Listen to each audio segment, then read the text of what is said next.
इस चैनल पे मैं सभी को वेलकम करता हूं और इस चैनल पे मैं लाने वाला हूं इंग्लिश स्पीकिंग का कोर्स। 30 डेज़ का ये कोर्स होगा जिसमें हम बेसिक इंग्लिश के सारे कॉन्सेप्ट सीखेंगे। आज हमारा होने वाला है पहला लेक्चर जिसमें हम सब्जेक्ट के बारे में, वर्ब के बारे में और ऑब्जेक्ट के बारे में सीखेंगे और ये लेक्चर बहुत इंपॉर्टेंट होगा। शुरू के 3 लेक्चर बहुत ज़्यादा इंपॉर्टेंट होंगे। अगर आपने शुरू के 3 लेक्चर इंपॉर्टेंट जो हैं वो सीख लिए, समझ लिए अच्छे से, तो आप आगे कभी भी इंग्लिश में कंफ्यूज नहीं होंगे। तो इसलिए वीडियो को एंड तक देखिएगा। तो शुरू करते हैं हम अपना लेक्चर नंबर 1। सबसे पहले है सब्जेक्ट। सब्जेक्ट की इंपॉर्टेंस ये है कि जब भी आप इंग्लिश बोलोगे या लिखोगे तो सबसे पहले जो आप चीज लिखोगे या बोलोगे वो होगी सब्जेक्ट। ये तो लेटेस्ट न्यूज़ है। यानी अपना जुमला स्टार्ट करने के लिए आपको सब्जेक्ट चाहिए। सवाल यह है कि सब्जेक्ट क्या क्या हो सकता है, तो अब देखते हैं इसकी डिटेल। याद रहे कि आप अपना जुमला एक नाउन से स्टार्ट कर सकते हो, यानी आपका जो सब्जेक्ट है एक नाउन हो सकता है। अब नाउन का क्या मतलब है? नाउन का मतलब है नाम। किसी भी पर्सन या फिर चीज के नाम को हम नाउन कहते हैं। दुनिया में कोई ऐसी चीज नहीं है जिसका नाम ना हो। तो हम अपना जुमला नाउन से स्टार्ट कर सकते हैं, ये एक सब्जेक्ट हो सकता है। एग्जाम्पल्स देखो इसकी। सबसे पहली एग्जाम्पल है पीटर लव्स एमा। पीटर जो है वो एमा से प्यार करता है। यहाँ पर जुमला हमने पीटर से शुरू किया है। तो अभी मैंने बात की है कि सब्जेक्ट जो है वो नाउन होता है और हम अपना जुमला सब्जेक्ट से स्टार्ट करते हैं। तो इसका मतलब मैं यहाँ पे जो नाउन है, एक पर्सन है, इससे मैं अपना जुमला स्टार्ट कर सकता हूँ। तो पीटर इज़ द नाउन, ठीक है, जिससे मैं अपना जुमला स्टार्ट कर रहा हूँ यहाँ पे। Computer is mine. तो जुमला कंप्यूटर से शुरू किया यहाँ पर, क्योंकि ये एक मशीन का नाम है, यानी किसी चीज़ का नाम है। तो ये एक नाउन है, तो नाउन से जुमला स्टार्ट किया जा सकता है क्योंकि सब्जेक्ट जो है एक नाउन है। नेक्स्ट है Johnny and Robert are actor, कि जॉनी और रॉबर्ट जो है वो एक्टर हैं। यहाँ पर जुमला शुरू हुआ है जॉनी और रॉबर्ट से, दोनों नाउन हैं, ठीक है, और नाउन से जुमला स्टार्ट हो सकता है। नेक्स्ट है प्रोनाउन। वो अल्फाज जो नाम की जगह इस्तेमाल होते हैं उनको हम प्रोनाउन कहते हैं। जैसे हमने सीखा कि नाउन सब्जेक्ट बन सकता है, तो सेम प्रोनाउन भी सब्जेक्ट बन सकता है। एग्जाम्पल्स हैं इसकी। पहली एग्जाम्पल है she wants to go home, वो अपने घर जाना चाहती है। मुझे अपने घर जाना है। तो यहाँ पर जुमला मैंने शी से स्टार्ट किया है और she is subject. She subject है क्योंकि ये एक प्रोनाउन है और प्रोनाउन सब्जेक्ट बन सकता है। That is mine.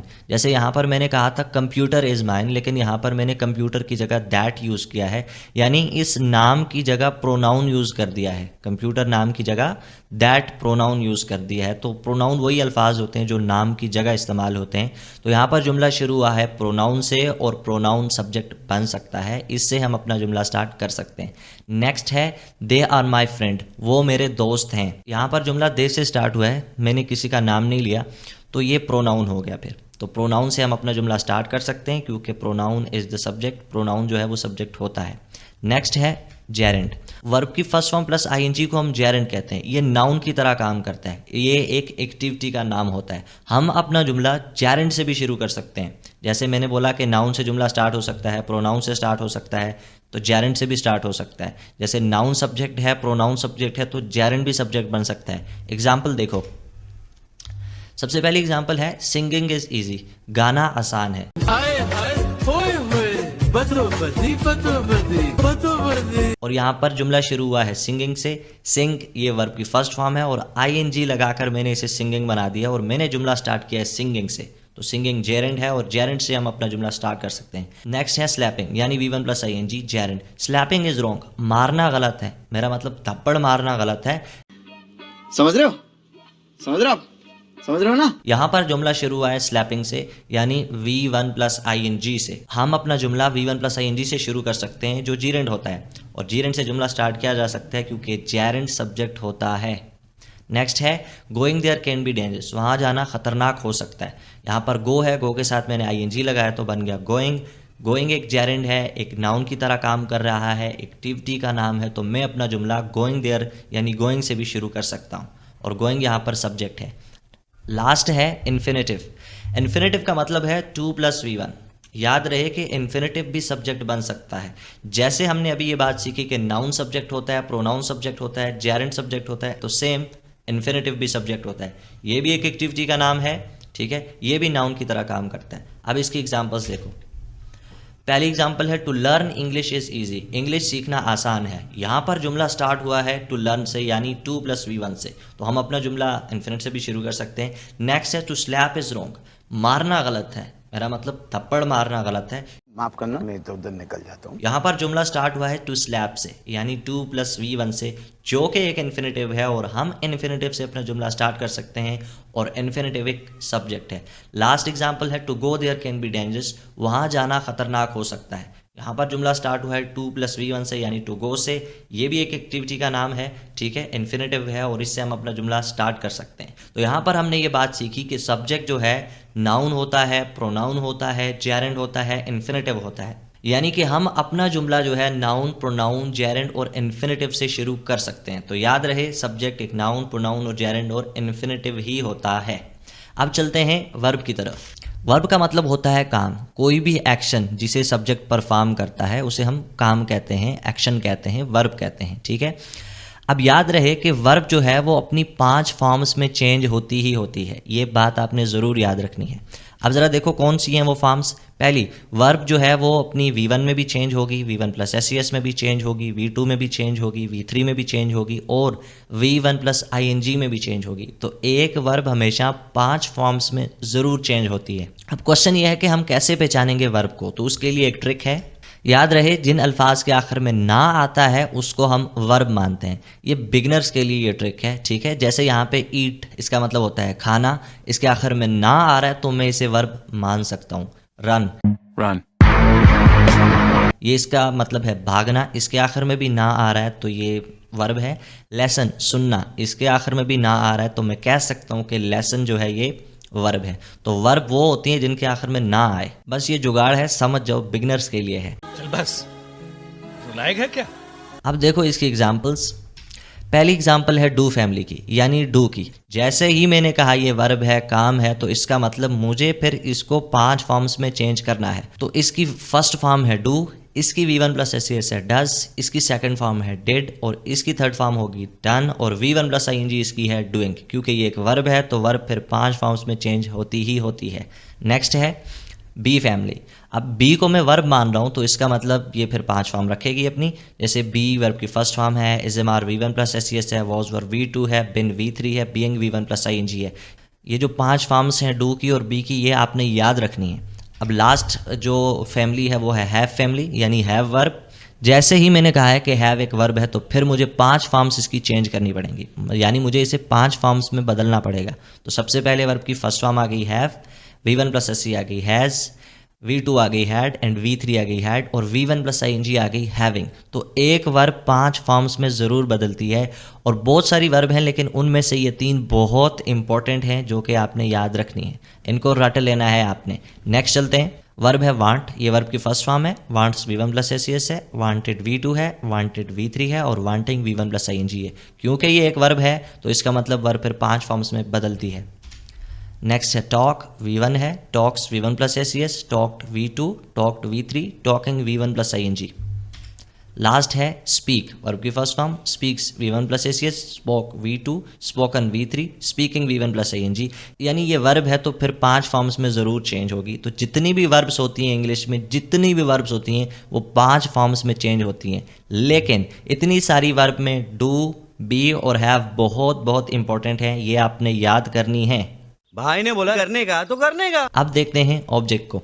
देखो, मैं ऑब्जेक्ट की डेफिनेशन में नहीं जा रहा कि ऑब्जेक्ट की डेफिनेशन क्या है, ठीक है। वैसे आमतौर पर इसकी डेफिनेशन की जाती है कि काम जिसके ऊपर हो जाए उसे हम ऑब्जेक्ट कहते हैं, यानी काम को रिसीव करने वाले को ऑब्जेक्ट कहते हैं। इसको छोड़ो, आप ये देखो कि ऑब्जेक्ट क्या क्या हो सकता है। तो याद रहे, ऑब्जेक्ट एक नाउन हो सकता है। जैसे हमने ये बात सीखी थी कि सब्जेक्ट जो है एक नाउन होगा, प्रोनाउन होगा, जेरेंड होगा, इन्फिनेटिव होगा, जिससे हम अपना जुमला स्टार्ट करेंगे।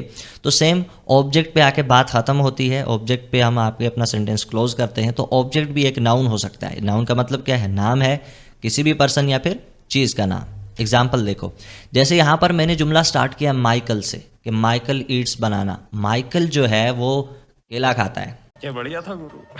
जुमला मैंने यहाँ पे माइकल से स्टार्ट किया है, माइकल से जुमला स्टार्ट कर दिया, ये एक नाउन है, इसका मतलब ये फिर सब्जेक्ट है। ईट्स, खाना, इसमें ना आ रहा है तो इसका मतलब ये फिर वर्ब है। बनाना, जिस पे मैं आके बात खत्म कर रहा हूँ, तो ये भी एक नाउन है। तो noun can be the object and noun can be the subject.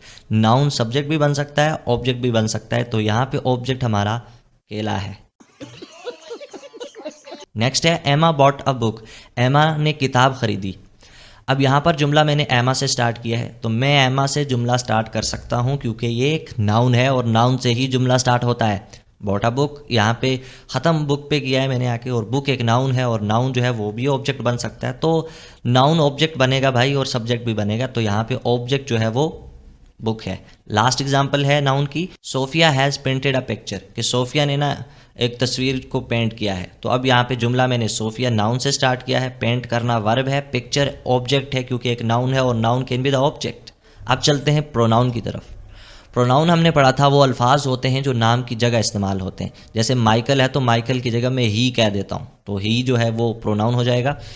Pronoun को मैं थोड़ा एंड में भी एक्सप्लेन कर देता हूँ, ठीक है। अभी ज़रा देखो कि ऑब्जेक्ट क्या है। एग्जाम्पल क्या है, कहता है दे विल के लिए, वो तुम्हें मार देंगे। मैंने जुमला दे से स्टार्ट किया जो सब्जेक्ट है और प्रोनाउन है। यू यहाँ पर ऑब्जेक्ट की तरह काम कर रहा है, प्रोनाउन है, क्योंकि सब्जेक्ट और ऑब्जेक्ट, नाउन और प्रोनाउन और जेरेंड और इन्फिनेटिव, ये चारों सब्जेक्ट भी बनेंगे और ऑब्जेक्ट भी बनेंगे। तो यहाँ पर ऑब्जेक्ट हमारा प्रोनाउन है। ही कॉल्स हर, वो उसे कॉल करता है। तड़प ही ऐसी है ना। जुमला ही से स्टार्ट किया, एक प्रोनाउन है। जुमला जिससे स्टार्ट होता है वो सब्जेक्ट है।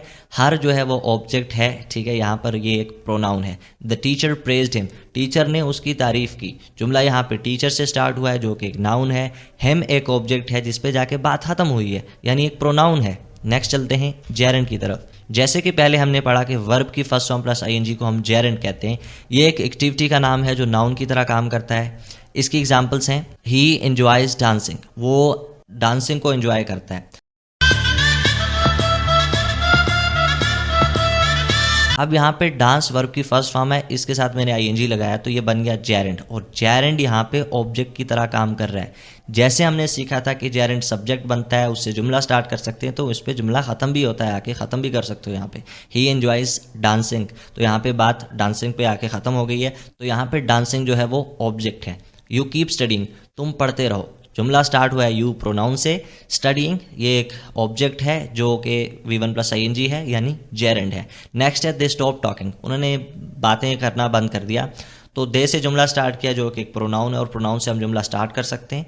स्टॉप्ड वर्ब है, बंद कर देना कोई चीज़। टॉकिंग जो है ये बात करना, ठीक है, ये भी V1 प्लस ING है, और ये जेरेंड है, यहाँ पे ऑब्जेक्ट है यहाँ पर। नेक्स्ट है इन्फिनेटिव। इन्फिनेटिव जैसे हमने पढ़ा था 2 + V1, यानी किसी एक्टिविटी का नाम जो नाउन की तरह काम करता है, इसे हम इन्फिनेटिव कहते हैं। इसकी एग्जांपल्स ये हैं, शी वांटेड टू गो, जुमला यहाँ पर मैंने टू गो पर ख़त्म किया है, शी से स्टार्ट किया है, शी सब्जेक्ट है, वांटेड वर्ब आगे, टू गो जो है ये ऑब्जेक्ट है जिस पे आके बात ख़त्म हुई है। टू गो एक इन्फिनेटिव है जो सब्जेक्ट और ऑब्जेक्ट बन सकता है, तो यहाँ पर टू गो एक ऑब्जेक्ट है। नेक्स्ट एग्जांपल है I love to watch movies, मुझे मूवीज़ देखना पसंद है। जुमला मैंने आई से स्टार्ट किया है जो कि एक प्रोनाउन है, और प्रोनाउन शुरू में आता है तो वो सब्जेक्ट की तरह काम करता है, और यहाँ पर ये सब्जेक्ट की तरह काम कर रहा है। टू वॉच मूवीज़, तो टू वॉच जो है ये एक इन्फिनेटिव है, यानी 2 + V1, जिस पे आके मेरी बात ख़त्म हुई है, और ये एक ऑब्जेक्ट है, इन्फिनेटिव ऑब्जेक्ट हो सकता है। दे फॉरगॉट टू मीट हिम, वो उससे मिलना भूल गए। टू मीट 2 + V1 है, यानी एक इन्फिनेटिव है, इस पे आके बात खत्म हुई है, और इन्फिनेटिव हमारा ऑब्जेक्ट हो सकता है। आई होप कि आपको ये बात समझ आई हो कि सब्जेक्ट जो है वो एक नाउन, प्रोनाउन, जेरेंड और इन्फिनेटिव होता है। सब्जेक्ट से हम बात को स्टार्ट करते हैं, और ऑब्जेक्ट जो है वो भी एक नाउन, प्रोनाउन, जेरेंड और इन्फिनेटिव होता है जिस पे आके बात खत्म होती है। अब चलते हैं प्रोनाउन की थोड़ी सी डिटेल में। प्रोनाउन वो अल्फाज होते हैं जो नाम की जगह इस्तेमाल होते हैं।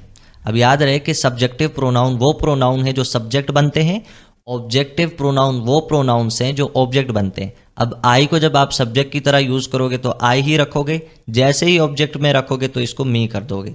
वी सब्जेक्ट की तरह ही रहता है, जैसे इसको ऑब्जेक्ट में चेंज करोगे तो अस में चेंज कर दोगे। सेम यू है, सब्जेक्ट यू बन जाएगा तो ऑब्जेक्ट में यू ही रहेगा। ही सब्जेक्ट की तरह काम कर रहा है तो हिम में ऑब्जेक्ट हो जाएगा। तो ये चीज़ आपने याद कर लेनी है। आई होप कि आपको ये लेक्चर समझ में आया हो। अब हम मिलते हैं नेक्स्ट लेक्चर में, और ये लेक्चर बहुत इंपॉर्टेंट है, अच्छे से आपने इसे समझ लेना है। मिलते हैं नेक्स्ट लेक्चर में। अल्लाह हाफिज़।